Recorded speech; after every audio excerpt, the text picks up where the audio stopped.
ఏ దోషం ఉంచకూడదు.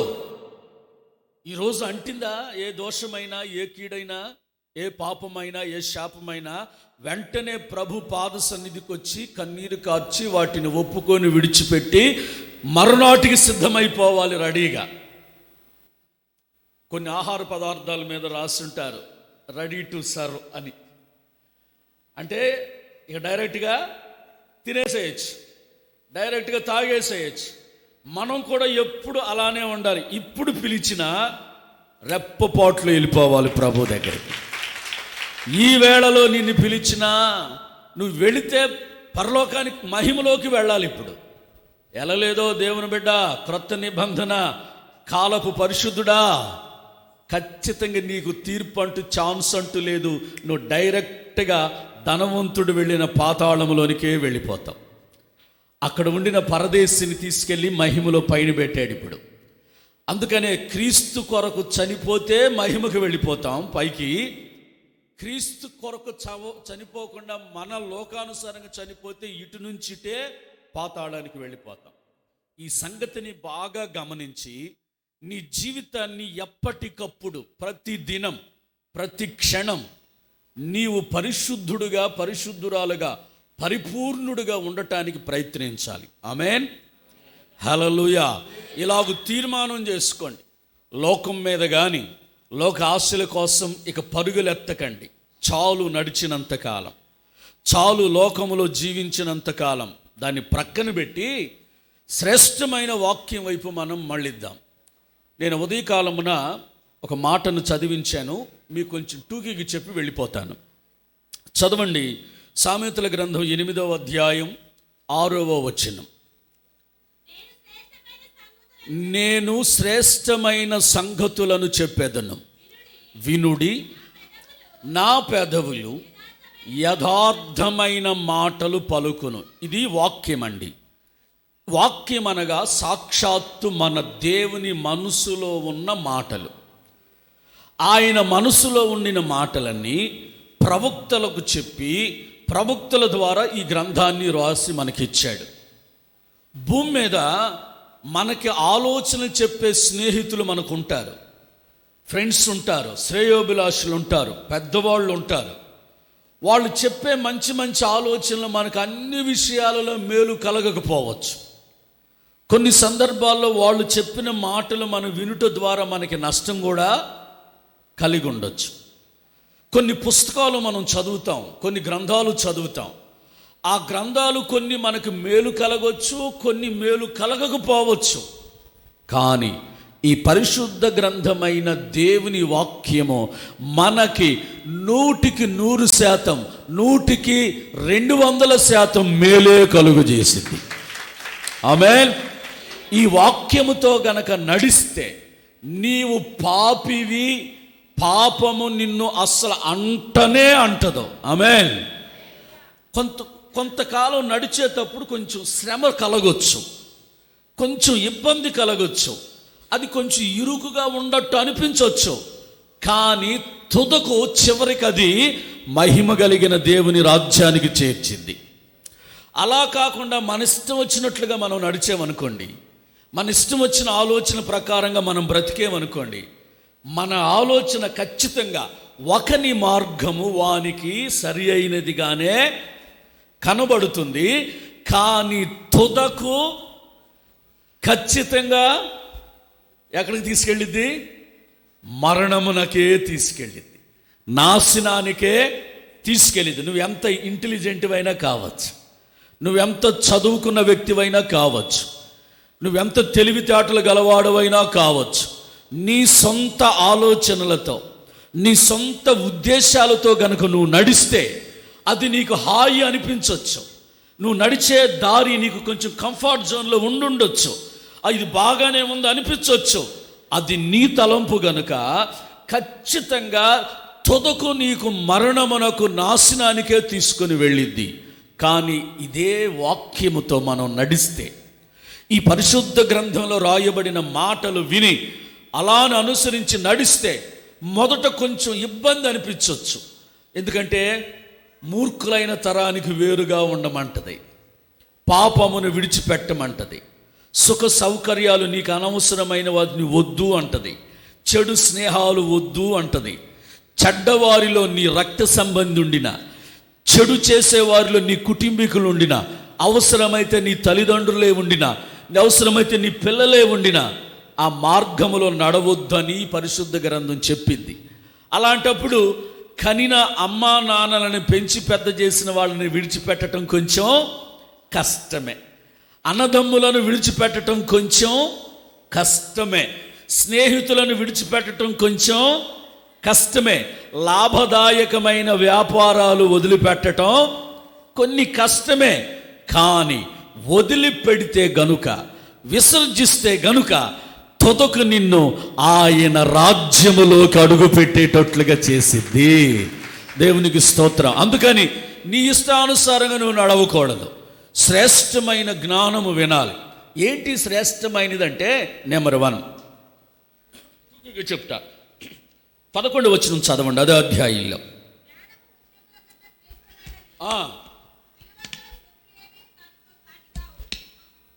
జ్ఞానము ముత్యముల కన్నా శ్రేష్టమైనవి, విలువగల సొత్తులు దానికి ఏది సాటి కావు. జ్ఞానము కావాలి.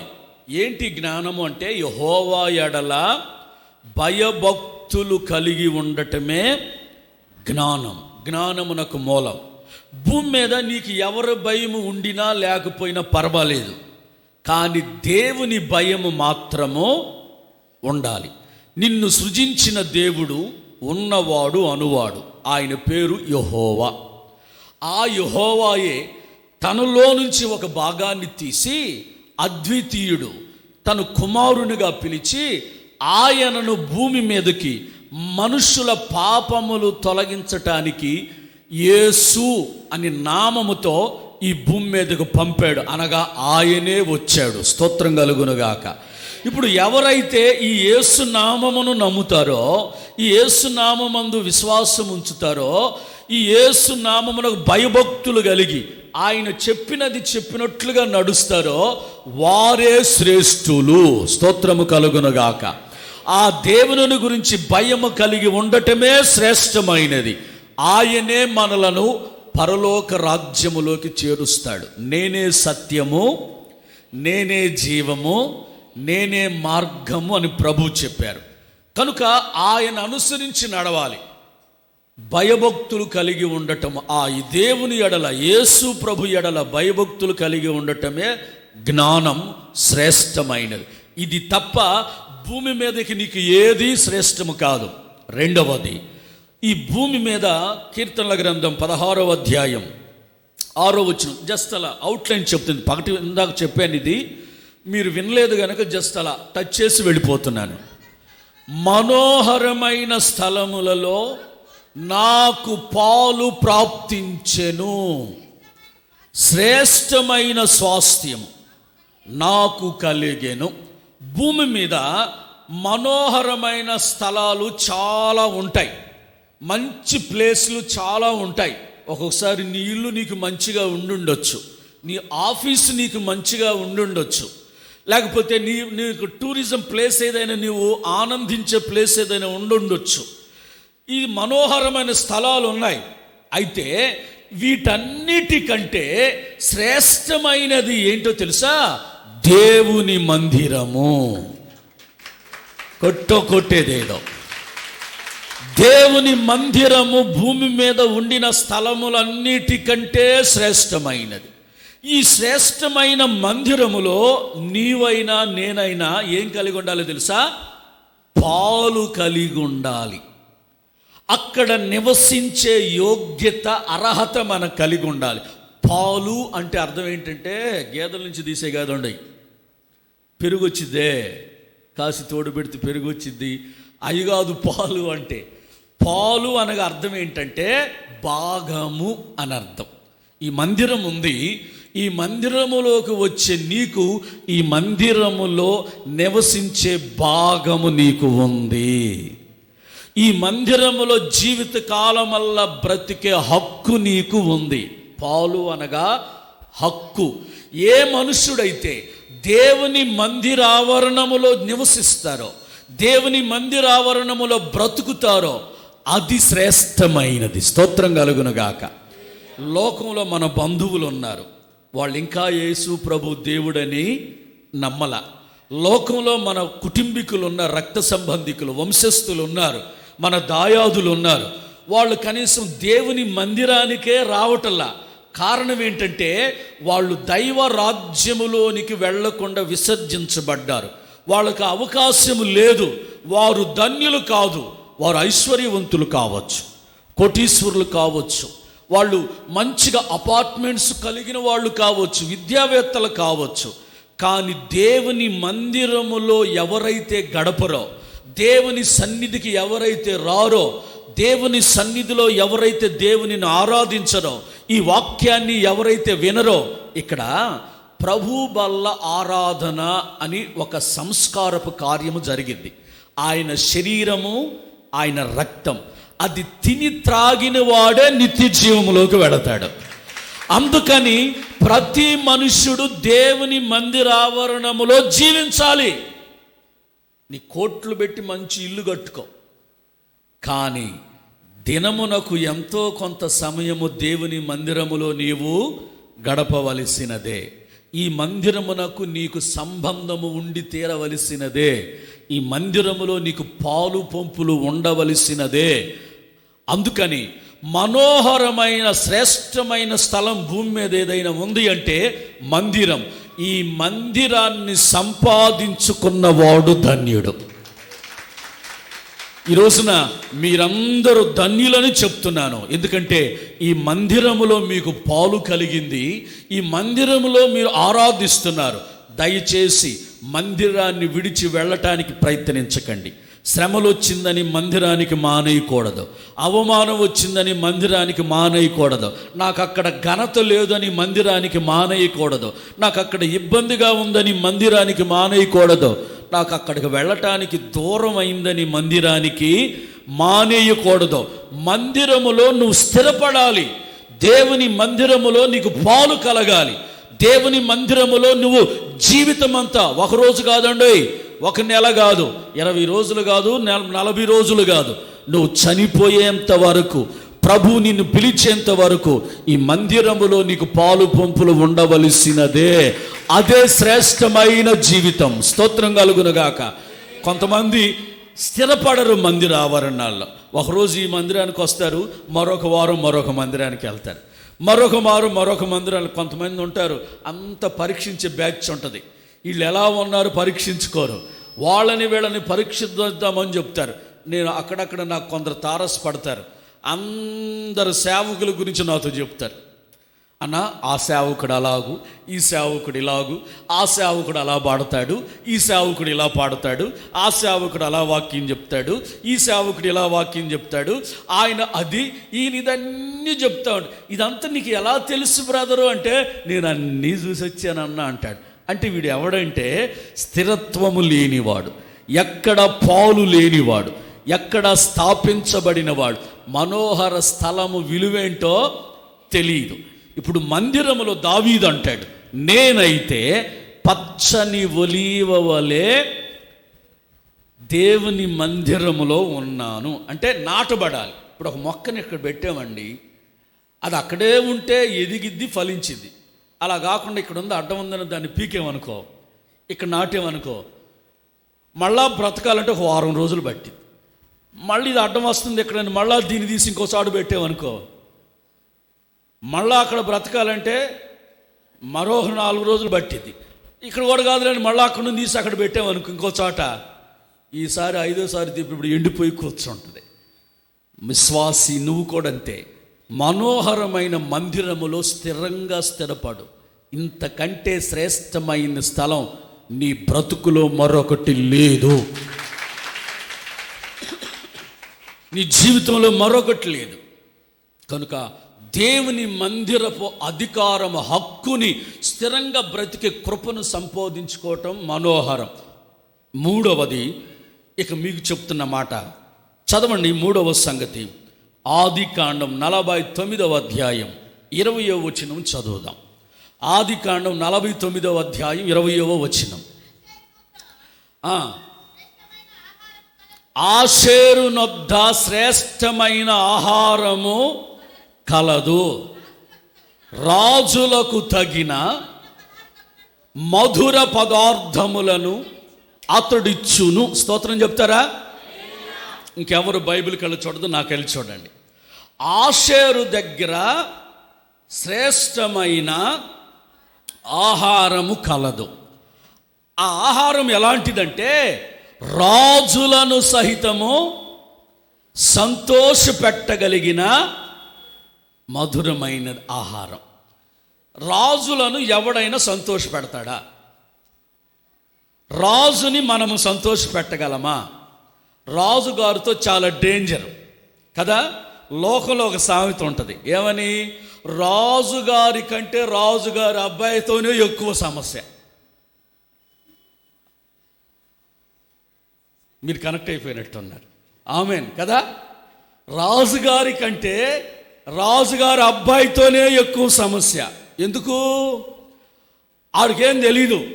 ఒక రకం చెప్పాలంటే ఆడు పిచ్చోడు అనుకోవాలి. యుక్త వయసు వచ్చిందాకా ఆడు ఏడుస్తున్నాడు అనుకో, యామలే ఏడుస్తున్నాడు అని మనం మనసా గబగబ వెళ్ళిపోయి వాడిని ఎత్తుకున్నాం అనుకో, రాజు కోపం వచ్చింది. ఎరా నువ్వెంత, నీ బతుకెంత, నా కొడుకుని ముట్టుకునేంత మాత్రపోడివాను అంటాడు.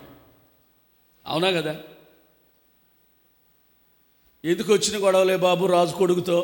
ఆడు ఎట్టబోతే నాకెందుకు, ఎట చేస్తే నాకెందుకు, ఏడిస్తే ఏడవని, దొర్లాడితే దొర్లాడిని అని ఒకవేళ వాడు కింద పడ్డప్పుడు, వాడు ఏడుస్తున్నప్పుడు మనకెందుకు వచ్చిన గొడవలే, ఈ రాజుగారు పొద్దుగూకులు మనల్ని తిడతాడు అనుకొని మౌనంగా చేతులు కట్టి కూర్చున్నాం అనుకో, మరలా అదే రాజు అంటాడు, ఏరా ఎంత కండకావరం నీకు, నా కొడుకు కింద పడి దొరుకుతుంటే, నా కొడుకు అల్లాడుతుంటే, నా కొడుకు ఏడుస్తుంటే కనీసం నా కొడుకుని పడ్డవాడిని లేపటాన్ని కూడా లేపవా, ఎవరక్కడ అనగానే వాడు వస్తాడు, చిత్తం ప్రభు అనుకుంటా బొట్టుడు ఒకడు. ఈయన్ని తీసుకెళ్ళి అయిపోయి వేసేసాడు. ఎక్కడ వేయాలి? అమ్మా మీకు మంచి వందనాలు తల్లి, మీరు కనికరం కలిగిన వాళ్ళు లాగున్నారు, మీరు చెప్పినట్టు రాజు శరసాలు ఏం వేయించడం, వేసేయండి అంటనే. ఏంటి? ఉరి. రాజు కోపము మరణ దూత, అంతే కదా. రాజు కోపం వస్తే మరణదూత. ఈడు నా కుమారుడు ఆ రకంగా కిందపడి ఏడుస్తుంటే, నా కుమారుడికి తెలియదు అనుకో, అలా మాడుతుంటే నా కుమారుడిని సరిచేయడా, ఈయన తీసుకెళ్ళి ఎవరు అక్కడ తీసుకెళ్ళి ఉరేసేయండి అంటాడు. రాజు కోపం క్షణం. నా దేవుని పిల్లలారా, రాజుతో సహవాసం ఎప్పటికైనా డేంజరే, రాజుతో స్నేహం ఎప్పటికైనా డేంజరే, రాజు కుటుంబంతో సన్నిహితం ఎప్పటికైనా డేంజరే. అందుకని పూర్వకాలంలో రాజులను మెయింటైన్ చేయటానికి ఒకడు లెగిశాడు, వాడు రాజుకి నీతి చెప్పాడు, రాజుకు ఆంక్షలు పెట్టేవాడు. అందుకే రాజా నీ కుటుంబం బాగా బాగుండాలంటే నా మాట వినాలనేవాడు, మంత్రి మాట వినాలనేవాడు. ఎందుకు? రాజుకే సర్వ హక్కులు ఇచ్చేస్తే పిచ్చి పిచ్చిగా ఆలోచించి రాజ్యంలో అందరినీ చంపుతాడు, పక్కనున్న భటుల్ని చంపుతాడు, పక్కనున్న మంత్రుల్ని చంపుతాడు. అందుకని వాడు కొన్ని కండిషన్లు పెడతాడు. అందుకనే రాజుని కరెక్ట్ చేయటానికి మంత్రి వర్గం అవసరం అవుతుంది. సరే, రాజుని సంతోషపెట్టడం ఎవరి వల్ల కాదండి, కానీ ఇదిగో ఆషేరు అనబడిన యాకోబు కుమారులలో ఒకని దగ్గర ఆ రాజులను కూడా సంతోషపెట్టగలిగిన శ్రేష్టమైన ఆహారము ఉంది. ఆ శ్రేష్టమైన ఆహారం ఇప్పుడు నువ్వు నేను సంపాదించుకోవాలి. శ్రేష్టమైన ఆహారం ఎందుకు సంపాదించుకుంటాం? మనం అందంగా ఉండటానికి, అంతేనా? మనం ఆరోగ్యంగా ఉండటానికి, మనం బలంగా ఉండటానికి, మన కోసం సంపాదించుకుంటాం ఆహారం, అంతేనా? బలమైన ఆహారం అనుకోండి, మీరు తింటారా, మీ పక్కింటి వాళ్ళకి పెడతారా? పక్కింటి వాళ్ళకి పెట్టేవాళ్ళు ఎవరుంటే ఒకసారి స్తోత్రం చెప్తారా? అయ్యా నేను చెత్తాచెదారం ఏదంట, నాకు పక్కింటి వాళ్ళకి మాత్రం బలమైన ఆహారం పెడతానని ఎవరైనా పెడతారా? ఎవరూ పెట్టరు. అది బలమైనది అయితే, శ్రేష్టమైనది అయితే, ఆరోగ్యకరమైనది అయితే వాళ్ళే మనమే తింటాం కదా. కానీ వాక్యం ఏమని చెప్తుందంటే, ఇప్పుడు మనము శ్రేష్టమైన ఆహారాన్ని సంపాదించుకోవాలి. మీ దగ్గర ఉందా శ్రేష్టమైన ఆహారం? నువ్వు ఆహారం పెడితే జ్వరంతో ఉండేవాడు 5 నిమిషాలు లేచి నిలబడాలి. ఆమెన్. నీ దగ్గర ఆహారం ఉందనుకో, ఏడ్చేవాడు నీ దగ్గర ఒక ముద్ద తింటే లేచి నిలబడాలి. చచ్చిపోతాడు అనుకున్నవాడు కూడా లేచి బ్రతకాలి. ఉందా ఆహారం? ఆహారము అనగా దేవుని వాక్యము. ఆమేన్.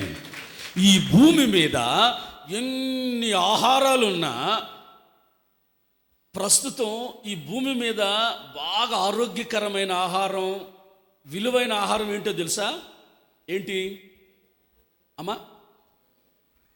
ఏంటి? దేవుని వాక్యం. అది ఆధ్యాత్మికంగా.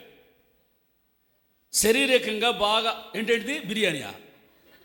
చెప్పండి. రెప్పలే ఉంటే సప్పలే బ్రహ్మాండంగా ఉంటుంది. మీరు బిగుసుకొని ఉంటే మీరు అయ్యగారు కోసం ఎదురు చూస్తున్నారని నాకు అర్థమైంది. Wait and see 5 days. అంతేనా? ఒక 5 రోజులు ఆగితే మీకు ఇక్కడ దుమ్ము వర్షమేనమాట. హల్లెలూయా.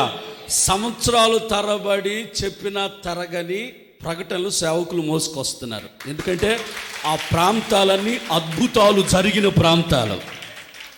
సేవకులు వెండి బంగారాలు లేవు కానీ వాళ్ళ దగ్గర అడుగుపెట్టిన ప్రతి చోట ఆశ్చర్యాలు జరిగించిన ప్రాంతాలు అవి. దేవుని కోసం లక్షల మంది ప్రాణాలు తీసుకో అని దారబోసిన ప్రాంతాలు అవి. హిట్లర్ ప్రాణాలు అడిగితే క్రైస్తవులు పిచ్చోడ మా శరీరాలు ఏం చేసుకుంటారు, కాల్చుకోరని ఇచ్చేశారు.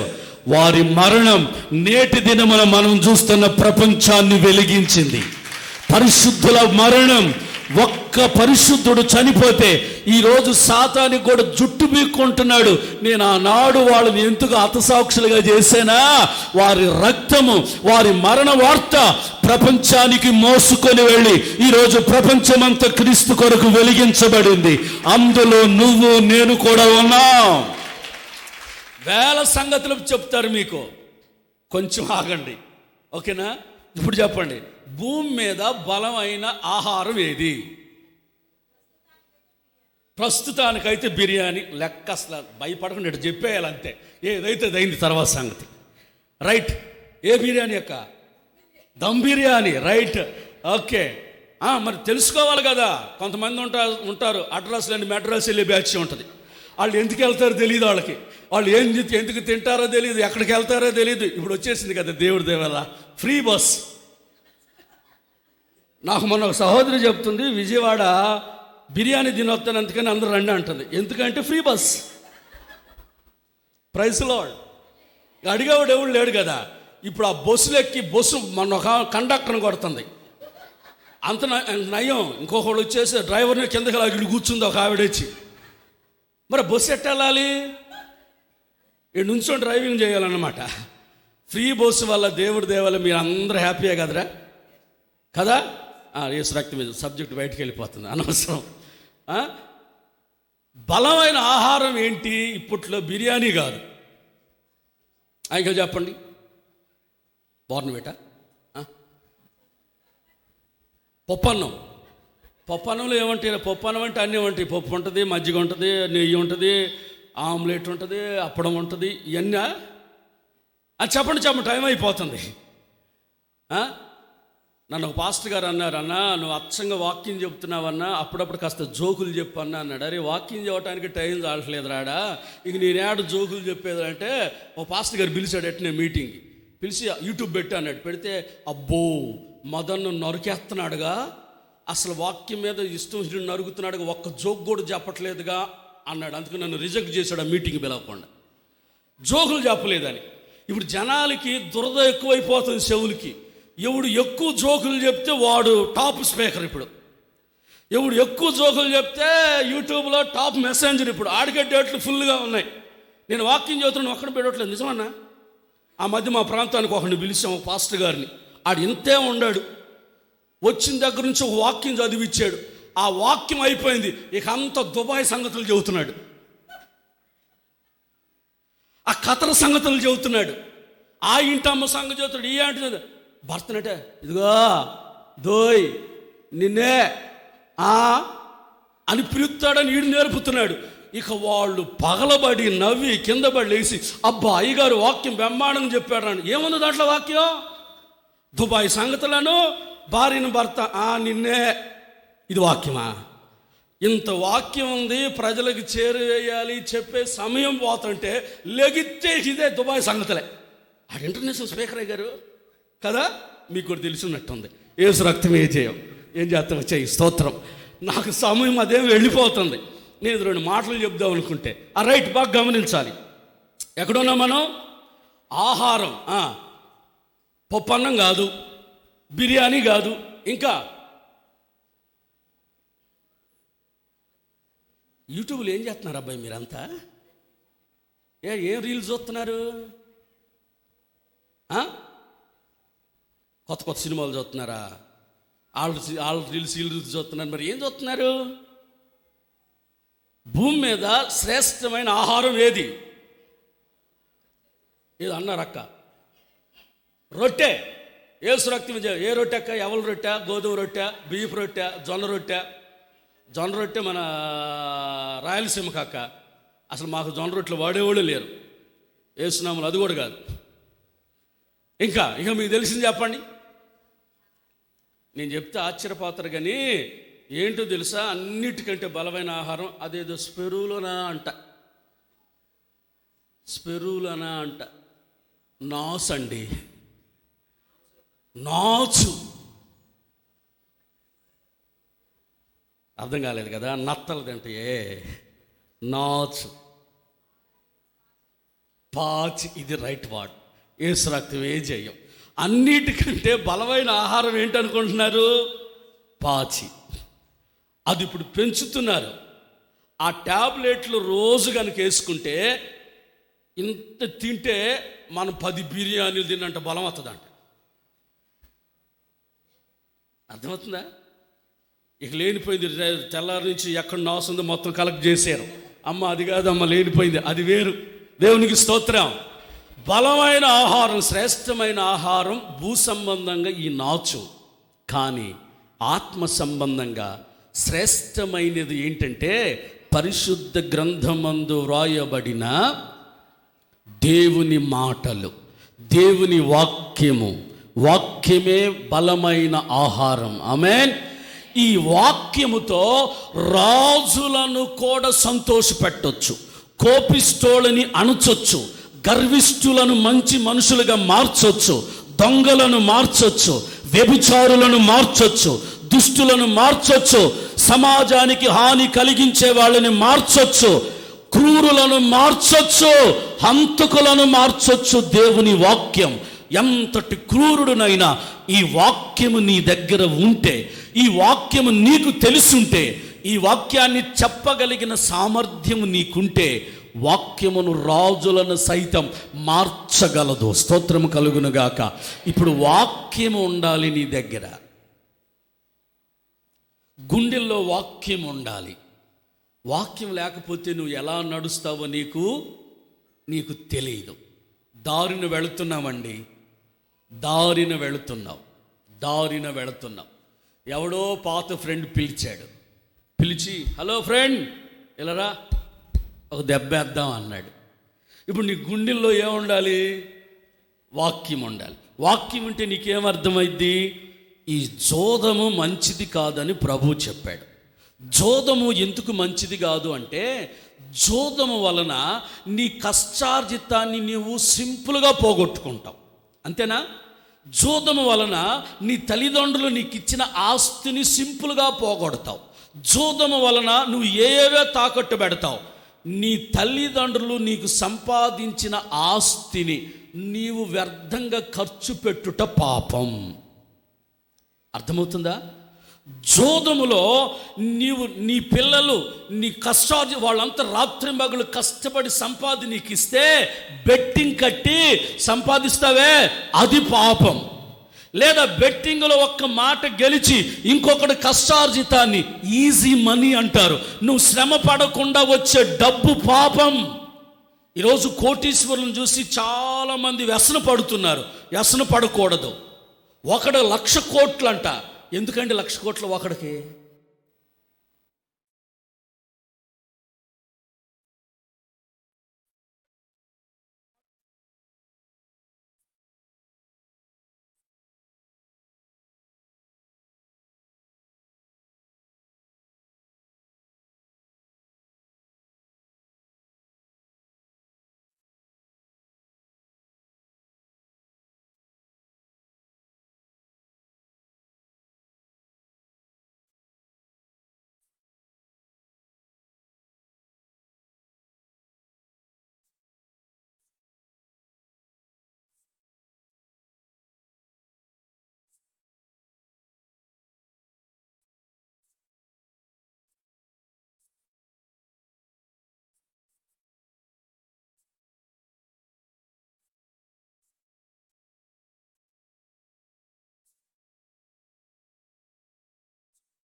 నీ గుండెల్లో ఉండాలి. స్తోత్రం కలుగునుగాక. ఒకవేళ నిన్ను పొరపాటున ఏ స్త్రీ అయినా సైకి చేసి పిలిచిందనుకో అపవిత్రమైన కార్యానికి, వాక్యము నీ గుండెల్లో ఉంటే నువ్వు పొరపాటున అంగీకరించవు. స్తోత్రము కలుగునుగాక. ఒకవేళ ఏ పురుషుడైనా నిన్ను ప్రేరేపిస్తే, దేవుని వాక్యము నీ గుండెల్లో ఉంటే నీ శరీరాన్ని నీ భర్త మాత్రమే తాకాలి. నీ శరీరములో నీ ప్రతి అవయవము నీ భర్త మాత్రమే చూడాలి. పరపురుషులు ఎదుట నీ శరీరాన్ని కనబరుచుకున్నావో గుర్తుపెట్టుకో, ఆ క్షణమే పరలోక రాజ్య ప్రాప్తిని నువ్వు పోగొట్టుకున్నట్లు. ఓ పురుషుడా, నీ శరీరం నీ భార్యకే అధికారం ఉంది. నీ భార్య తప్ప నీ శరీరాన్ని ఏ స్త్రీనైనా చూడటానికి అవకాశం ఇచ్చావో పరలోక రాజ్య ప్రాప్తి పోగొట్టుకుంటావు. ఒకవేళ యాక్సిడెంట్ అయి అనారోగ్యమై నీ శరీరాన్ని, నీ నగ్న శరీరాన్ని చూడవలసి వస్తే అది నీకు వైద్యం చేసే డాక్టర్ మాత్రమే చూడాలి. మిగిలిన ఎవరు నీ శరీరాలను చూడటానికి వీలు లేదు. నీవు నీ భార్యకు సొంతం, నీ భార్య నీకు సొంతం. అంతే తప్ప పరపురుషులకు, పర స్త్రీలకు నీ ఆశలు చూపకూడదు. ఇది నువ్వు కాగిపోవాలంటే నీ గుండెలో ఏముండాలి? వాక్యము ఉండాలి. అందుకనే ఈ వాక్యము దొంగలను మార్చింది, ఈ వాక్యమే వ్యభిచారులను మార్చింది, ఈ వాక్యము నరహంతకులను మార్చింది, ఈ వాక్యమే మనిషిని శ్రేష్టమైన వ్యక్తిగా మార్చి మహిమ కలిగిన పరలోకానికి చేర్చింది. అలా కాదు, నా ఇష్టం వచ్చినట్లు నడుస్తానంటావా, నీ బ్రతుకు కుక్కల చింపిన ఇస్తరాకని సామెత వలన మార్చబడింది. ఈరోజున దేవుని సంగమా, పరిశుద్ధమైన మందిరములో నాటబడిన నీవు, శ్రేష్టమైన సేవకుల ఉపదేశాలు వింటున్న నీ జీవితం వాక్యపు బలము కలిగి ఉండాలి. లోకంలో రకరకాలైన ప్రజలు తిరుగుతున్నారు. సాతానుడు వాడికి సమయము కొంచెమేనని ప్రజలను వాడుకుంటున్నాడు. రకరకాలైన దుర్బోధలు బోధిస్తున్నారు. దేవుని మీద వ్యతిరేకంగా మాట్లాడుతున్నారు. దేవుని సేవకుల మీద విరోధంగా మాట్లాడుతున్నారు. ఏది నిజమో, ఏది అబద్ధమో, ఏది శ్రేష్టమైనదో, ఏది మాన్యత కలిగినదో, ఏది నష్టకరమైనదో, ఏది దీవెనకరమైనదో నీకు తెలియాలి అంటే వాక్యము నీకు తెలిసి ఉండాలి. స్తోత్రం కలుగునుగాక. వాక్యము నీ సేవకుడికి ఎంత తెలుసు అన్నది కాదు. నీ సేవకుడు తెలిసిన వాక్యం ఏది దాచకుండా నీకు చెప్తాడు. కానీ నీకెంత తెలుసు వాక్యం? నీ దగ్గర రాజులను సంతోషపెట్టగలిగిన, క్రూరులను క్రూరత్వాన్ని ఆపగలిగిన శ్రేష్టమైన ఆహారము ఉండి తీరాలి. అందుకే నిర్మించబడిన ప్రతి కూటములో నీవు దేవుని సన్నిధిలో ఖచ్చితంగా నిలబడి కనబడి తీరవలసినదే. చెప్పు గట్టిగా ఆమేన్. కనుక శ్రేష్టమైనది భూమి మీద దేవుని వాక్యం. అది సంపాదించుకో, నువ్వు ధన్యుడువు, ధన్యురాలు అవుతారు. నెంబర్ 4, ఆ ఒక్క మాట చెప్పి సమయం ముగిస్తాను. చూడండి, ఎస్తేరు గ్రంథం 2వ అధ్యాయం 9వ వచనం. త్వరగా అన్నా. రైట్, స్తోత్రం.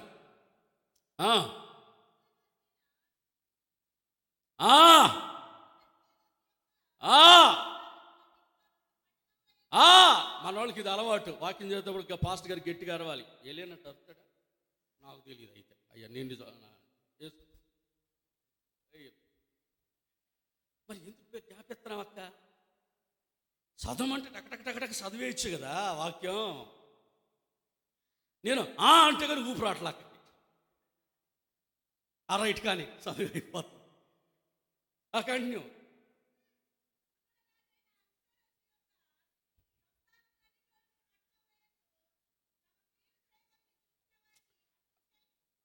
అరే ఏం చదువుతున్నావు? 2వ అధ్యాయము 9వ వచనం.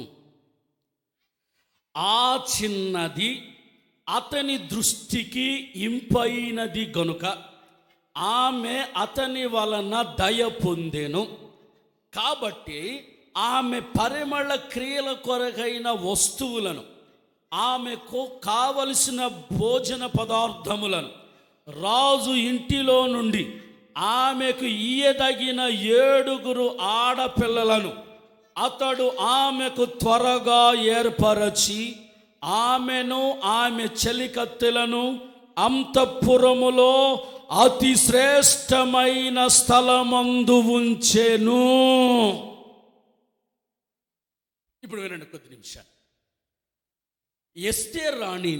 ఎస్తేర్ని రాజు అయిన అహష్వేరోషు రాజు ఇంటికి తీసుకొచ్చారు ఈమె ఒక కన్యక.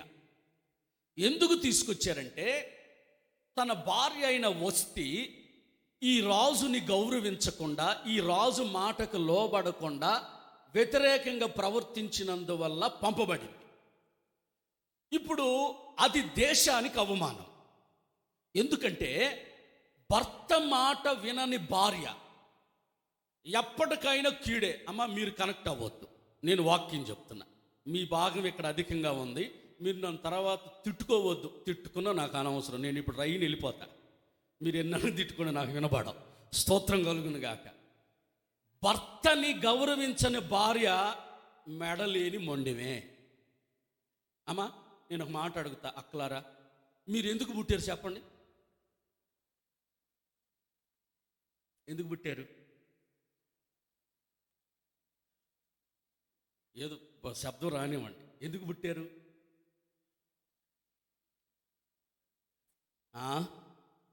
అసలు నువ్వు ఎందుకు పుట్టావో నీకు తెలీదు. రోడ్ల మీదకి ఎక్కి హక్కుల గురించి మాట్లాడుతుంది అక్క. అంతేనా?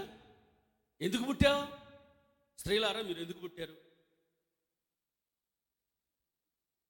నిజమైనది వచ్చినప్పుడు మౌనం అవటం అంటే ఇదేనే ఒక కారణం.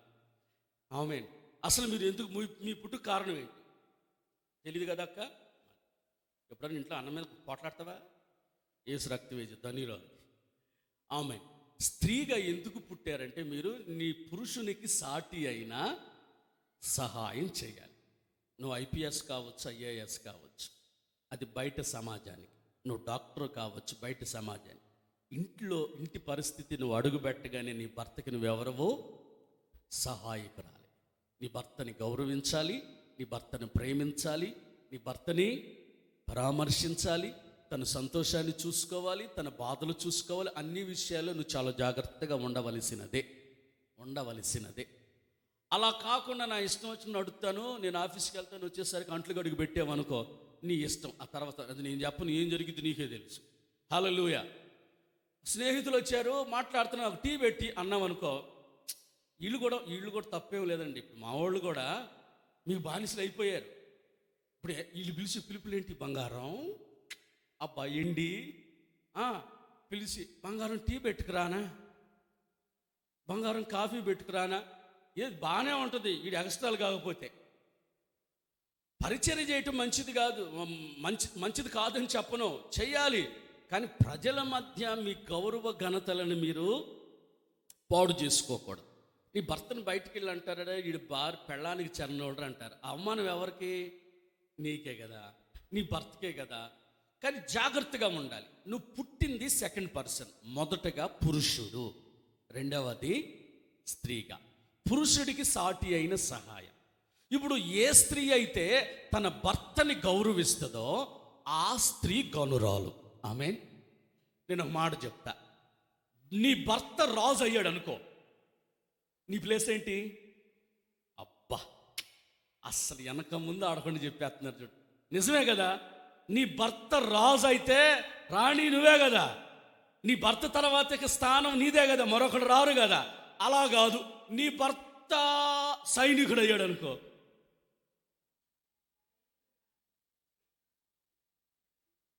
నీ భర్త కాపలాదారుడు అయ్యాడు అనుకో, అంతేనా? అంతే కదా. నాకు తెలియక అడుగుతాను.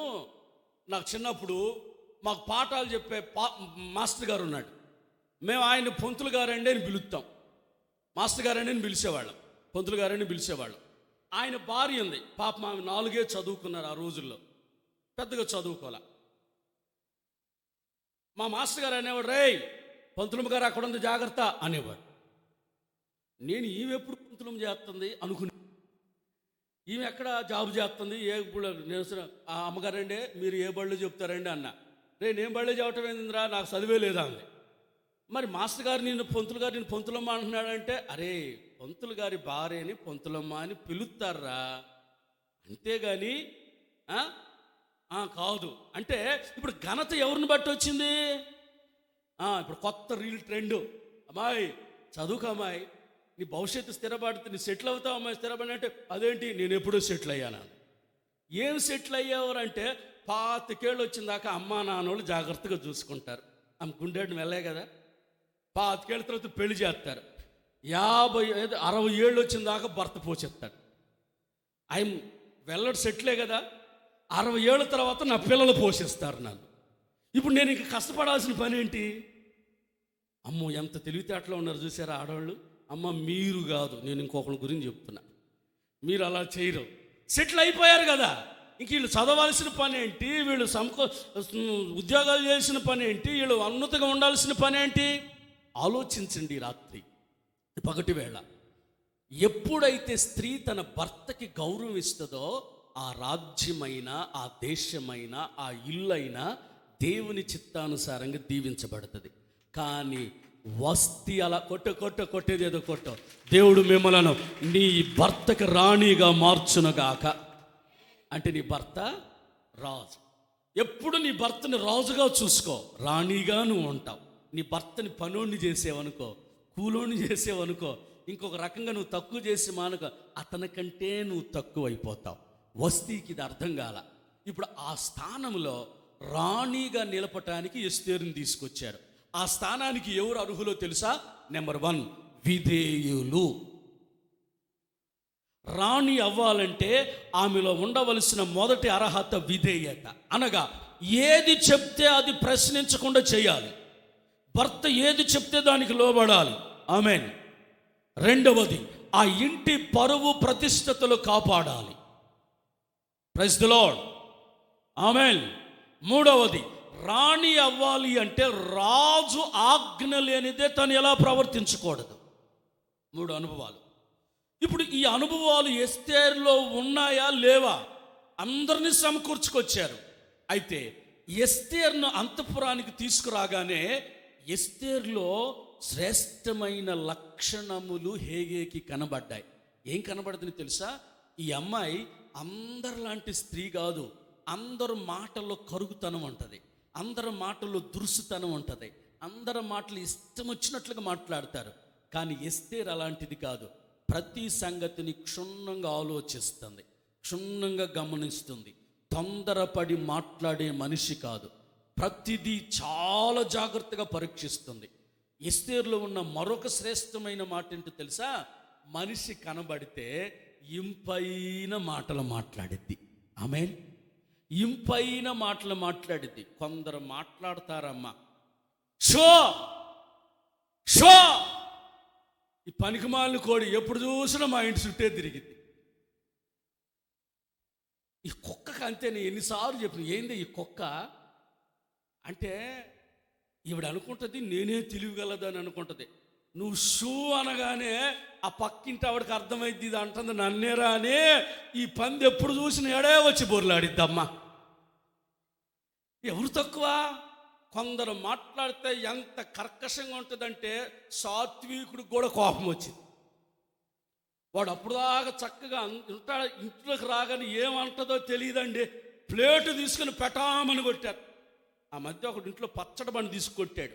ఏం చేసేవారంటే, నన్ను అడుగుతామంటే దాన్ని అడుగాడు. అరే కొట్టింది నువ్వే కదా, దాన్ని అడగమంటావు ఏంటంటే, పచ్చడి బండితో కొట్టానంటది. ఏముందో అడగండి ముందో.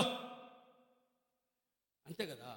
ఆడికి అంత కోపం వచ్చిందంటే వాడు నరం ఏడబొట్టుకొని లాగే ఉంటుంది. స్తోత్రం కలుగును గాక. ఆడి కోపం వచ్చే మాట ఎక్కడో మాట్లాడే ఉంటుంది. అవునా కదా ఏమండి? కానీ ఎస్తేరు అలాంటిది కాదు. మాట్లాడితే ఇంపైన మాటలు వినేవాడి కమ్మగా వినబుద్ధి అయింది. ఇది కాసేపు తనతో గడపాలి, కాసేపు తనతో మాట్లాడాలనిపించింది. అది చూసిన హేగే ఆమెను ఏం చేశాడు తెలుసా? తనకివ్వవలసిన ఆహార పదార్థాలు ఇచ్చాడు, తనకివ్వవలసిన వస్త్రాలు ఇచ్చాడు, తనని కాపాడవలసిన 7 చెలికత్తెల్ని ఇచ్చారు. ఆ అమ్మాయిని తీసుకుని ఎక్కడ పెట్టాడో తెలుసా? అంతఃపురములోనే అతి శ్రేష్టమైన స్థలములోకి తీసుకెళ్ళి పెట్టారు. స్తోత్రం కలుగునగాక. చాలా భాగాలు ఉన్నాయి అంతఃపురంలో, ఎక్కడ పడితే అక్కడ పెట్టాల. అతి శ్రేష్టమైన చోటు. ఎందుకో తెలుసా? ఈ ఎస్తేరు హేగేని బాగా గమనిస్తుంది. ఈ ఎస్తేరు హేగేని బాగా చూస్తుంది. రాజు దగ్గరికి వెళ్ళే వంతు వచ్చింది. ఈ హేగే చాలా మంచివాడు, జీవితాన్ని ప్రతిష్ఠించుకున్నవాడు, రాజుకు నమ్మకస్తుడు. అమ్మాయిని చూశాడు. ఈ అమ్మాయి ఎత్తుకు తగినట్టుగా, ఈ అమ్మాయి లావుకు తగినట్టుగా, ఈ అమ్మాయి రంగుకు తగినట్లుగా వస్త్రాలు ఇస్తున్నాడు. ఆ వస్త్రాలు అలంకరించుకుంటుంది. ఈవిడేం చేస్తుంది తెలుసా? హేగేకేం తెలుసు అని ఈయనిచ్చిన వస్త్రాలు కాకుండా ఇంకోటి పైన మ్యాచింగ్ ఏదో వేస్తుంది, సెంట్ ఏదో కొడుతుంది. ఈయనిచ్చిన సుగంధ ద్రవ్యాలు ధరించటలా ఇంకొకటి ఏదో కొడుతుంది. మొత్తం మీద రాజు దగ్గరికి వెళ్ళేసరికి ఆ సెంటు కొట్టి, ఈ సెంటు కొట్టి, ఆ వస్త్రం మార్చి, ఈ వస్త్రం మార్చి, రాజు చూస్తే పంపించండి అంటున్నాడు. ఎవరో నచ్చట్లా. ఎస్తేరు గమనిస్తుంది, ఇదేంటి, ఏ స్త్రీ రాజు దగ్గరికి వెళ్ళిన రాజుకి నచ్చట్లేదు? వాళ్ళందరూ నాకంటే అందంగానే ఉన్నారు కదా, నాకంటే ఎత్తుగానే ఉన్నారు కదా, నాకంటే చాలా సౌందర్యవతులు కదా, వీళ్ళే నచ్చట్లేదు. అమ్మో, ఇప్పుడు నా వంతు రాబోతుంది, నా పరిస్థితి ఏంటి అని ఆలోచించింది. అన్నీ గమనిస్తుంది. ఎక్కడ లోపం ఉందో గమనిస్తుంది. సేవకుణ్ణి గమనిస్తుంది, హేగేను గమనిస్తుంది, అటు అందరినీ గమనిస్తుంది. చివరికి ఈ అమ్మాయికి ఒకటి అర్థమైంది. ఏంటో తెలుసా? రాజు సముఖానికి వెళితే రాజుకి ఎవరు నచ్చట్లేదు. కారణం ఏంటో తెలుసా? నేను ఇప్పటి వరకు హేగే అనుకున్నా, హేగే కాదు. హేగే ఎంత మంచివాడంటే, ఎంత నమ్మకస్తుడంటే, ఎంతటి పరిశుద్ధుడంటే చెప్పలేనంత. ఆ హేగే ఏం చేస్తున్నాడంటే, ఆ అమ్మాయి రూపానికి తగినట్లుగా వస్త్రాలు ఇస్తున్నాడు. కానీ వీళ్ళు ఏం చేస్తున్నారో తెలుసా? ఇతనికేం తెలుసు మా అలంకరణ, మా మ్యాచింగ్లు ఇతనికేం తెలుసని గదిలోకి వెళ్ళి ఈయనిచ్చిన వస్త్రాలు కాకుండా మరొకటి ధరిస్తున్నారు. ఈయనిచ్చిన పర్ఫ్యూమ్స్, పరిమళ ద్రవ్యములు కాకుండా మరొకటి పూసుకుంటున్నారు. రాజుకి నచ్చట్లా. ఎస్తేరు ఒక నిర్ణయానికి వచ్చింది. ఏంటో తెలుసా? ఇప్పుడు హేగే తనను పిలిచే సమయానికి హేగే పిలిచాడు. అమ్మాయి రా, నీ ఇష్టమమ్మా, ఈరోజు నీ వంతు. రాజు నిన్ను ఇష్టపడ్డా నువ్వు రాణి అవుతావు, లేకపోతే లేదు, ఆలోచించు అన్నాడు. సరే, అదిగో వస్త్రాలు అక్కడ ఉన్నాయి, ఇదిగో పర్ఫ్యూమ్స్ అక్కడ ఉన్నాయి, నీ ఇష్టం వచ్చింది కట్టుకో అమ్మాయి, నీ ఇష్టం వచ్చింది పూసుకో అమ్మాయి, నువ్వే రాజు దగ్గరికి వెళ్ళన్నాడు. ఎస్తేరు ఏముందో తెలుసా? హలో మాస్టరు, గురువుగారు, అదేంటి అందరికేమో ఒక న్యాయం ప్రకటించావు, ఇప్పుడు నా దగ్గరికి వచ్చేసరికి సిద్ధాంతం మారుస్తున్నావేంటి? ఏంటమ్మా, వాళ్ళందరికి నువ్వే వస్త్రాలు ఇచ్చావుగా, అందరికీ పర్ఫ్యూమ్ నువ్వే ఇచ్చావుగా, అందరినీ నువ్వే అలంకరించావు కదా, మరి నా దగ్గరకు వచ్చేసరికి నన్ను చేసుకోమంటావేంటి, నన్ను అలంకరించుకోమంటావేంటి అంటే, అమ్మాయి ఇందుకు వచ్చిన గొడవ కానీ మీతో నాతో, వాళ్ళందరికీ నేనేగా వస్త్రాలు ఇచ్చాను, వాళ్ళు నేను ఇచ్చిన వస్త్రాలు కట్టుకున్నారా? నేను చెప్పినట్టేమన్నా నడిచారా? నేను ఇచ్చిన పరిమళ ద్రవ్యాలు పూసుకున్నారా? వాళ్ళు ఇష్టం వచ్చినట్టుగా వాళ్ళు నడిచారు కదా. ఈ గోడంతా నాకు ఎందుకమ్మాయి, నేనేదో ఎత్తా, నువ్వు దాన్ని పక్కన పడేస్తావు, నీ ఇష్టం వచ్చింది నువ్వు ధరించుకుంటావు, అంతేనా? నాకు ఈ గొడవ ఎందుకు, అందుకే నీకే ఆప్షన్ ఇస్తున్నాను, నీకేది నచ్చినది కట్టుకొని పో అంటే, హలో, అది కుదరదు. నువ్వు ఏ అలంకరణ ఇస్తావో మర్యాదగా లేచి వచ్చి నన్ను అలంకరించు. ఆనందం అయింది. సరే రమ్మన్నాడు. ఈ అమ్మాయి తగినట్టుగా, ఎత్తుకు తగినట్లుగా, ఆ అమ్మాయి రంగుకు తగినట్లుగా చక్కటి వస్త్రాలు అలంకరించాడు, పరిమళ ద్రవ్యాలు పూసాడు. ఇదిగో రాజు సముఖానికి వెళ్ళమని చెప్పాడు. రాజు సముఖానికి అలా అడుగు పెట్టిందంటే, రాజుకు ఎదుటికలా అడుగు పెట్టగానే ఎస్తేరును చూసిన వారందరికీ ఆమె ఎడల దయ కలిగింది. ఆమేన్. ఎస్తేరును చూసిన ప్రతి వ్యక్తికి దయ పుట్టింది. సామంతులకు దయ కలిగింది, రాజుకు దయ కలిగింది, అందరికి సంతోషం కలిగింది. కారణం, అక్కడ రాయబడిన మాట ఏంటో తెలుసా? స్త్రీలందరూ తమిష్టం వచ్చినట్లుగా నడిచారు, కానీ ఎస్తేరు హేగే నిర్ణయించిన అలంకారణము గాక మరొక అలంకారం ఆమె ధరించలేదు.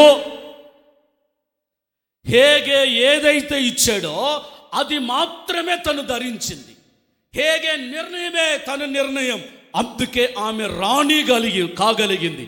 అందుకే ఆమె శ్రేష్టమైన అంతఃపురములో, శ్రేష్టమైన చోటులో నిలబడట గల కారణం. ఈ రోజున ఆ ఎస్తేరు ఎవరో తెలుసా? దేవుని వాక్యం వింటున్న సంఘమైన మీరే. ఆ హేగే ఎవరో తెలుసా? మీ కొరకు అహర్నిశలు శ్రమపడి, అహర్నిశలు ప్రయాసపడి, దేవునితో మాట్లాడి, కడుపు కాల్చుకొని, ఉపవాసం ఉండి, వాక్యమును ధ్యానించి, దేశాలు తిరిగి, దేవుని ఉద్దేశాలు మీకు సంపాదించి మిమ్మల్ని పోషిస్తున్నాడే దైవజనుడు. వాక్యముతో మిమ్మల్ని అలంకరిస్తున్నాడే సేవకుడే. ఆహా హేగే ఆమేన్. ఆ రాజు ఎవరో తెలుసా? మన ప్రభు అయిన యేసుక్రీస్తు.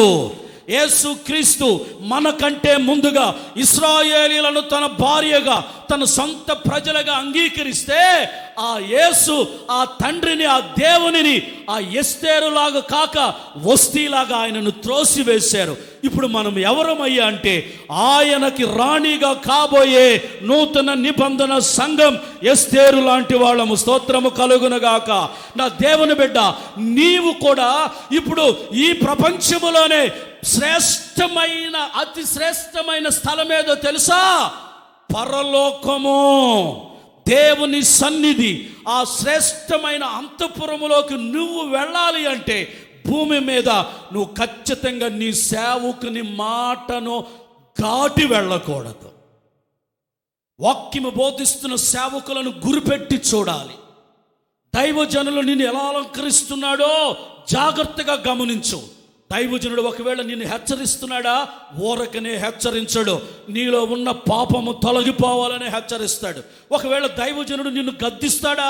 ఊరకనే గద్దించడు, నీలో దేవునికి ఇష్టము లేనివి ఏదో కనబడుతున్నాయి, అవి తొలగించుకోవాలని నిన్ను హెచ్చరిక చేస్తాడు. ఒకవేళ ఆయన నిన్ను మెచ్చుకుంటున్నాడా? పరవశమే.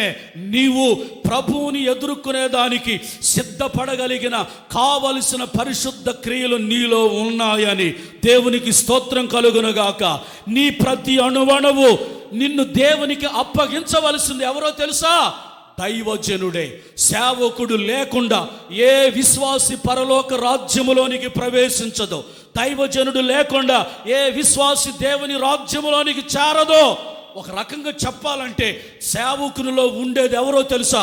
పరిశుద్ధాత్మ దేవుడు. స్తోత్రము కలుగునుగాక. సేవకుడు పరిశుద్ధాత్ముడు ఉండి సంఘములో నిన్ను ఎలా నడిపించాలో నడిపిస్తున్నాడు సేవకుల ద్వారా. చాలామంది సేవకులకు విరోధంగా మాట్లాడతారు, సేవకునికి వ్యతిరేకంగా ప్రవర్తిస్తారు, సేవకునికి వ్యతిరేకమైన మాటలు మాట్లాడతారు. నా దేవుని బిడ్డ, నువ్వు ఎవరితోనైనా పెట్టుకో, దైవజనుడితో విరోధంగా మాట్లాడొద్దు, సేవకునికి వ్యతిరేకంగా ప్రవర్తించొద్దు. నీకు వాక్యం చెప్పి నిన్ను బుద్ధి చెప్తున్న నీ సేవకులను నువ్వు చాలా గౌరవించాలి. యెహోవా అభిషేకించిన వానిని ముట్టి, యెహోవా అభిషేకించిన వానిని తిట్టి, యెహోవా అభిషేకించిన వానిని దూషించి నిర్దోషి అగుట అసంభవము. భూమి మీద క్షమించబడరాని నేరం ఏంటో తెలుసా? యేసు దేవుడు కాదన్నవాడు క్షమించబడతాడు, తండ్రి దేవుడు కాదన్నవాడు క్షమించబడతాడు, అందరిని ఇష్టం వచ్చినట్లు తిట్టిన వారు క్షమించబడతారు. కానీ పరిశుద్ధాత్ముని దూషించిన వాడు ఇప్పుడైనను రాబోవు యుగమైందనను వాడు క్షమించబడడు. ఆ పరిశుద్ధాత్ముడు సేవకునిలో ఉన్నాడు. సేవకుని గురించి నీ నోరు జాగ్రత్తగా ఉండాలి. అన్యాయంగా మాట్లాడేవో జాగ్రత్త, నిర్దోషి అగుట అసాధ్యం. అబద్ధములు మోపేవో, వ్యతిరేకంగా ప్రవర్తించావో, సేవకుని చంపేన ప్రతి వాడు పరలోక రాజ్యములోనికి వెళ్ళడు. అందుకే చేతులు జోడించి బ్రతిమలాడి చెప్తున్నావు, సర్వ సమాజమా, ఒకవేళ ఈ లైవ్లో ఎప్పుడైనా నువ్వు వాక్యం వింటే ఎవరైనా సరే దైవ సేవకులకు విరోధంగా వ్యతిరేకంగా లేచి వారిని చంపిన వారు పరలోక రాజ్య ప్రాప్తిని కోల్పోతారు. అందుకే యేసయ్య చెప్పారు సిలువ వేసేటప్పుడు, తండ్రి వీరేం చేస్తున్నారో వీరు ఎరుగురయ్యా. వీరు ఒక ఉద్యోగంలో ఉండి వారు ఉద్యోగ నియమాన్ని నెరవేరుస్తున్నారు, వీరిని క్షమించండి అని అడిగాడు. ఎందుకని? వీరు క్షమించబడుట అసాధ్యం. అభిషేకించిన సేవకుణ్ణి దూషించి ద్వేషించి పరిశుద్ధుడగుట అసాధ్యం, పరలోకములోనికి ప్రవేశించుట అసాధ్యం. అభిషేకించిన వాడిని దూషించకూడదు. నీ యోగక్షేమములన్నీ తెలిసిన వాడు దైవజనుడు. దైవ సేవకుడికి ఉన్న మరొక అధికారం ఏంటో తెలుసా? ఇంత సంఘం ఉన్నారు, 1000 మంది ఉన్నారు, సేవకుడు నీ మీద దృష్టి పెడతాడు. 1000 మంది ఉండిన నువ్వెవరో తను తెలుసుకుంటాడు, నీ ప్రవర్తనను చూస్తాడు, నువ్వు సరిగా ఉన్నావో లేదో గమనిస్తాడు, నువ్వు ఆయన రాజ్యానికి చేరగలిగిన పరిశుద్ధత నీలో ఉందో లేదో చూస్తాడు. లేకపోతే చెప్తాడు, ఇంకా ఎంత చెప్పినా నువ్వు వింటలేదనుకో, ఆ సేవకుడికి మరొక అధికారం ఉంది, నిన్ను తీసుకొని సాతాను చేతికి అప్పగించే అధికారం ఇదే సేవకుడికి ఉంది.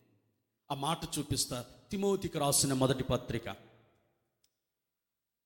మొదటి అధ్యాయం 21వ వచనం చదువుతారు ఒకసారి త్వరగా నేను ముగిస్తాను, సమయం అయిపోయింది. వీరు దూషింపబడకుండా శిక్షింపబడుటకై 19వ వచనం చదువురా. అట్టి మనస్సాక్షిని కొందరు త్రోసివేసి విశ్వాస విషయమై ఓడ బద్దలైపోయిన వారి వలె చెడి ఉన్నారు. వారిలో హుమైనయును అలెగ్జంద్రును ఉన్నారు. వీరు దూషింపబడకుండా శిక్షింపబడుటకై వీరిని సాతానుకు అప్పగించి తిని అంటాడు. సంఘములో ఎవరైనా దేవుని మాట వినకపోతే, సంఘాన్ని చెడిపేసేవాళ్ళుగా ఎవరైనా ఉంటే, సంఘానికి విరోధంగా ప్రవర్తించువారు ఎవరైనా ఉంటే, సేవకులకు వ్యతిరేకంగా బ్రతికే వాళ్ళు ఎవరైనా ఉంటే, వారిని సాతానుగాడి చేతికి అప్పగించే అధికారము కలిగిన ఏకైక వ్యక్తి సేవకుడు. ఆ సేవకుణ్ణి నమ్మిన దేవుడు నిన్ను తన దగ్గరకు పంపించాడు. కొట్టో చప్పట్లో నువ్వేమీ ఓరకనే ఈ హల్లెలూయా మినిస్ట్రీస్కి రాలా, నువ్వేదో సరదాగా ఈ మందిరములోనికి రాలా, లేకపోతే టైం పాస్కేమో నువ్వు రాలా. దేవుని బిడ్డ గుర్తుపెట్టుకో, ఈ సేవకుని చేతికి నిన్ను ఎందుకు అప్పగించాడో తెలుసా? నిన్ను చెక్కవలసిన బాధ్యత, నీలో ఉండిన కరుకుతనాన్ని, నీలో ఉండిన మొరటితనాన్ని, నీలో ఉండిన ద్వేషాన్ని, పాపాన్ని, ఈర్ష్యను, పగలని అన్ని తీసివేసి పరలోక రాజ్యములోనికి అడుగు పెట్టగలిగిన పరిశుద్ధత, పరిపూర్ణత నీలో ఏర్పరిచేంత వరకు నీ సేవకుడు నిన్ను తీర్చిదిద్దుతాడు. అందుకోసమే నువ్వు ఇక్కడికి రాబడ్డావు. స్తోత్రం కలుగునుగాక. అందుకోసమే నువ్వు ఇక్కడికి తీసుకురాబడ్డావు. ఎస్తేరులాగా నీ నిర్ణయాలు ప్రక్కన పెట్టేశాయి, ఎస్తేరులాగా నీ ఆలోచన ప్రక్కన పెట్టేశాయి, ఎస్తేరులాగా నీ ఉద్దేశాలు ప్రక్కన పెట్టు. నీ సేవకుడు నిన్ను ఎలా నడిపిస్తున్నాడో ఆలోచించు. సేవకుడిని మనిషిని చూడొద్దు. సేవకునిలో పరిశుద్ధాత్మ దేవుడు ఉన్నాడు, నిన్ను తన రాజ్యానికి సిద్ధపరుచుకుంటున్నాడు. ఓ ఎస్తేరు అనబడిన సంఘమా, నిన్ను అలంకరిస్తేది నీ దైవజనుడు పరిశుద్ధాత్ముడు హేగే. కనుక ఆ నడిపింపుకు వ్యతిరేకంగా నడవద్దు. ప్లీజ్ ప్లే చేయి బ్రదర్. వ్యతిరేకంగా నడవద్దు. చాటున కూర్చొనైనా నీ సేవకునికి విరోధంగా మాట్లాడద్దు. దుప్పట ముసుకేసుకొనైనా ఆ ముసుగులో నీ సేవకునికి విరోధంగా, వ్యతిరేకంగా యోచన చేయొద్దు. ఎవరు లేరులేని నీ సేవకుని మీద, కుటుంబం మీద, పిల్లల మీద వ్యతిరేకంగా ప్రవర్తించద్దు. నీవు నిర్దోషి అగుట అసాధ్యం. మా కన్నీళ్ళు ఎందుకో తెలుసా? మీరేదో మమ్మల్ని తిడతారని కాదు. ఒక్కోసారి సేవకులుగా సంఘాన్ని బట్టి ఎందుకు ఏడుస్తామో తెలుసా? మీరేదో మమ్మల్ని చాటుని తిడుతున్నారు, మమ్మల్ని బాధ పెడుతున్నారు, మా పిల్లల మీద అవమానాలు మాట్లాడుతున్నారు అని కాదు. తెలుసో తెలియక మా గురించి చెడుగా మాట్లాడుతున్నారు, మా కుటుంబం మీద చెడుగా మాట్లాడుతున్నారు, మా పిల్లల గురించి చెడుగా మాట్లాడుతున్నారు, మా ప్రజల గురించి చెడుగా మాట్లాడుతున్నారు. వీరికి క్షమాపణ ఎక్కడి నుంచి వస్తుంది? వీరు ఎలా కరకరించబడతారు? అయ్యో, తెలియని ప్రజలు, వీళ్ళల్లో విద్యావిహీనులు ఉన్నారు, అసలు విద్య లేని వాళ్ళు కొందరు ఉన్నారు, సంస్కారం లేని వాళ్ళు కొందరు ఉన్నారు, మంచి చెడుల వివేచన లేని వాళ్ళు ఉన్నారు. తెలుసో తెలియక మా గురించి మాట్లాడుతున్నారే, వీళ్ళ స్థితి రేపు ఏమవుతుంది? నాశనానికే కదా. ఒకవేళ కరుణామయుడు కరుణిస్తే తప్ప ఆ దోషాన్ని ఆయన ఎంచి పెడితే, ఇంత బ్రతికిన నీవు దైవ రాజ్యములోకి ప్రవేశించకపోతే మిత్రమా, నెక్స్ట్ నీ స్థానం ఎక్కడా? అగ్ని ఆరని, పురుగు చావని, యుగయుగాలు నరకంలో పడటమే కదా. అందుకని దైవజనుడు మీరు గుర్తొచ్చిన ప్రతిసారి కన్నీళ్లు పెట్టేది, మీ విషయమై జాగ్రత్త పడేది. అందుకే ఒక్కొక్కసారి దైవజనుడి దగ్గరికి మిమ్మల్ని రానివ్వరు, ఒక్కొక్కసారి వాళ్ళు తినేది మిమ్మల్ని చూడనివ్వరు, ఒక్కొక్కసారి వాళ్ళ ఆలోచనలు మీరు విననివ్వరు. అది మీకేమైందో తెలుసా? పాస్టర్ గారు మమ్మల్ని నమ్మలేదు అంటారు, పాస్టర్ గారు నేను ఉన్నప్పుడు చెప్పకుండా నన్ను బయటకు పంపిస్తున్నారు అంటారు, మేము తినేది మమ్మల్ని చూడనీయట్లేదు అంటారు, మమ్మల్ని వివక్ష చేస్తున్నారు సేవకులు అంటారు. కాదు మిత్రమా, నీకు తెలియదు ఎందుకు దూరంగా పెడతారో తెలుసా? నేను ఒకవేళ రుచికరంగా ఏదైనా ఒక ముద్ద ఎక్కువ తింటే ఆపుకొని నీ మనసు ఏమవుతుందో తెలుసా? మా పాస్టర్ గారు కొండ తిన్నాడని చెప్తావు బయటికి. ఒకవేళ నీ జ్ఞానం, చెప్పింది అర్థం చేసుకోలేని జ్ఞానం లేకపోతే ఏదైనా ప్రక్కన మనిషికి చెప్తా ఉంటే నువ్వు దాన్ని పెడర్థం తీసుకొని, అపార్థం చేసుకొని ఆ సేవకుడి మీద నువ్వు విరోధంగా నడుస్తావని కొంచెం నిన్ను దూరంగా పెడతారు. అవి మీరు అపార్థాలు చేసుకొని సేవకులకి విరోధంగా, వ్యతిరేకంగా, పరిచర్యకి వ్యతిరేకంగా ప్రవర్తించి మీరు నడుస్తుంటే, వాక్యం ఎరిగిన సేవకులంగా, ఆయన మనసేంటో తెలుసుకున్న సేవకులంగా, మా సుఖాల కంటే మీ కొరకే కన్నీళ్ళు ఎందుకు పెడతామో తెలుసో తెలియక బిడ్డలు ప్రవర్తిస్తున్నారయ్యా, నీతి మార్గాల్లో నడవలేకపోతున్నారు. వారి మనస్సుని వికసింపచ్చే. ఒకవేళ వాళ్ళు చెడుగా మాట్లాడితే క్షమించని సేవకులు మీ నిమిత్తమై పాదాలు పట్టుకుంటారు. ఈరోజున హల్లెలూయా మినిస్ట్రీస్లో ఉన్న దేవుని పిల్లలారా, కొన్ని దినాల్లో మనం వెళ్ళబోతా ఉన్నాం. నీ జీవితాన్ని ఇంతవరకు భక్తితో కట్టుకొని ఉండొచ్చు. అన్నతో పాటు ప్రారంభం నుంచి ఉండిన వాళ్ళు మీరు ఇక్కడ ఉండొచ్చు. అన్నతో పాటు శ్రమపడిన వాళ్ళు మీరు ఇక్కడ ఉండొచ్చు. అక్కతో పాటు ప్రయాసపడిన వాళ్ళు ఉండొచ్చు. నాకు తెలిసి మీలో ఈ పిల్లల్ని ఎత్తుకున్న వాళ్ళు కూడా ఇక్కడ ఉండొచ్చు. మీ కొరకే సేవకులు రాత్రింబగళ్ళు ప్రయాసపడ్డారు. మా గమ్యం ఏంటో తెలుసా? మేము ప్రభు దగ్గరికి వెళ్ళి మాతో పాటు మిమ్మల్ని ప్రభు ఎదుట చూడాలన్నదే ఒకే లక్షణం. అందుకే మీ బ్రతుకులో హేగే అలంకరణ తప్ప మరొక అలంకరణ కోరుకోవద్దమ్మా. మీరు దేవుని రాజ్యములో అతి శ్రేష్టమైన అంతఃపురములో చేర్చబడతారు.